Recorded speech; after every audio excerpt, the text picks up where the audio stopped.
So as I said, to conclude, at this level,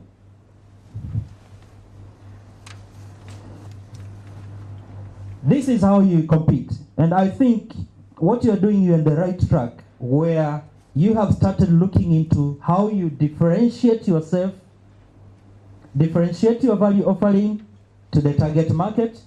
What can you do differently? This requires market intelligence, where you can send some people at the doorstep of your competitors, morning to evening, seeing what are they doing and what can you do differently. Market intelligence. You never know. There are people in your company, they are given lunch every day, yeah? Or every month, every week.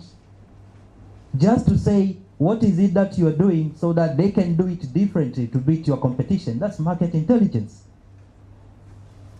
You have to scout, you have to do underdog to understand what are the other people doing so that they can do it differently. And that's marketing. You have to beat your competition. You have to have a market share. You have to grow your market in your business. And finally,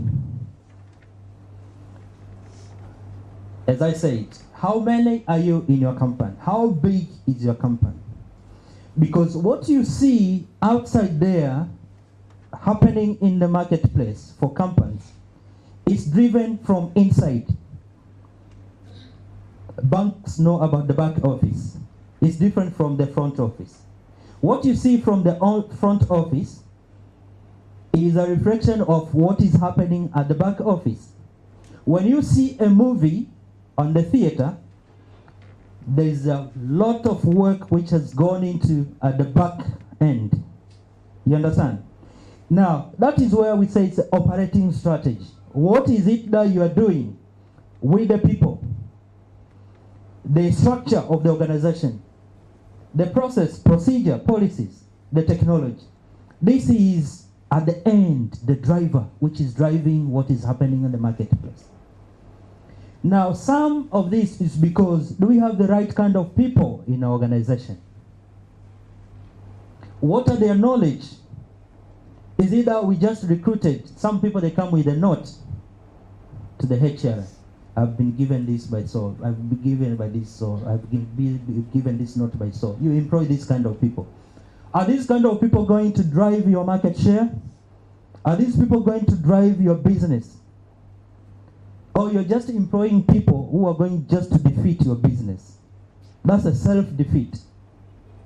So you have to look into what kind of people. Ask yourself, what kind of people do I have? Do you have an HR in here? You are managing. How many people are you managing? 8. A very good question. I'm going to ask you a question. Of the 8 people you are employing currently, have a mic. If you have been given a chance to fire them and then hire again, how many of the 8 people you're going to hire back? 6 out of 8. 6 out of 8. Yeah? A question to you. Yes, you haven't said anything. Yes. Just give him a mic, please. How many people are reporting to you? 6. 6 people. Yes. Out of the 6 people, given an opportunity to fire and hire back, how many are you going to hire back out of 6? Maybe 5. Maybe 5. Yes. That's good. Do you have a worst case scenario, madam? Yes? Of the people reporting to you, how many? 8. 8. Yes. Yes. Can you fire and hire? How many of the 8 you're going to hire back? All. All of them. Yes. That's very good. But I can tell you, anyone who has a worst case scenario where you can fire and probably not hire at all. Good. So I would say you guys, that's why you're here. You value the role of what you're doing. I can tell you, there are some companies of business, the kind of people they have, the level of knowledge they have, the values the people they have, the behavior the people they have, they are not acceptable at all. There are people who are just there for the reason that I'm a manager, there's nothing I can do. I wish if I had an opportunity, I would fire all these people and hire back new people. But it could be because of the kind of people you have, that's why you're not driving your market share. Think twice about this component. But also it could be the way the institutional structure, the organizational structure is set up. When you see a football team is arranging people, you be there, the number 2, number 3 will be there, number 1, 5, 3, or 5, 7, they will be there. You have a right wing, you have a left wing. Those decisions, they just don't come in vain. Institutional structure, organizational structure is very important. Where you have strikers, where you have defenders in the organization. What do you do in the marketplace? People have to be well organized. It's in the army. You see, when the army is fighting, you have strong people there, you have strong people there, you have someone at the back, very strong, and probably you have weak people in the middle. These are the people who will be pushing. The moment they fail, they are strong people who are creating a barrier on the other side to strengthen them. So they move, they attack, and they go. But it could be you are just playing a defensive game, where you know, a defensive game where you just want the minutes to go. You are not striking, you're just defending. That's very bad. So institutional structure, organizational structure is very important. You need to review your structure and see whether it's very strong to support your business. Look into the process, procedures, and the policies. Are they strong enough to help you compete in the market? If not, see whether you can adjust them to reflect the current market. Technology. What kind of technology do you have? How does that technology support your institution and your organization? So we think that these 3 levels, they're very critical, and managers should be spending time into these, because these are the core issues where we need to put more strength into our marketing, if at all we want to achieve our market leadership. Now I'm going to give a session for you to ask 2 or 3 questions before we, and there's some more bites, some more. Just feel free to take some tea.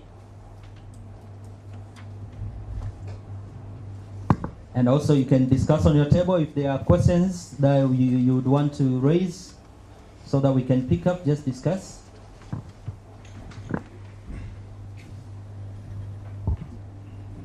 We still have about 15 minutes to go. We'll be in time. Please, can you have bites and tea?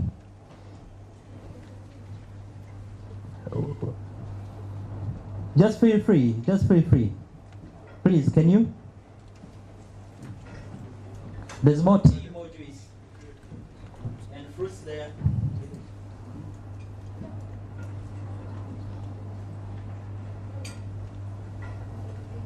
I know managers are bored and courageous, and managers are free. Can you? Yes. Time now, we've been, we do accept invitations from organizations which want to do retreats. When you go for retreat, maybe it's a Friday to Sunday, you want to have a retreat for managers, and you want someone else from outside your institution to come and spice up your discussions, your board meeting or your management meeting, so we can come in and just share, work with you. Even School of Management, we are here for managers, and mainly we work to support managers. We might not give you a solution, but I think through dialogue we might ask you difficult and tough questions which might help you to think further And this is how we strengthen one another. So we dialogue, we strengthen one another, we challenge one another, and we can support you through that way. So if you have a management meeting, you can just invite us, we can come and share with you from our research, from our understanding, from our experience. We have a big team. We can come and share with you. I'm sure you have not been disappointed for this session. How many of you are happy? We're going to see you next month. We intend to have these as monthly meetings. As you can see, it's not a training. It's a brainstorming session where we exchange knowledge, experience, and ideas. And as you said, some people, they are looking value for money. I think it's a value for money. It's a session which, for managers, I think is more reasonable for you. And so feel free to come in next time again. We'll let you know about the dates, and then we can have a session.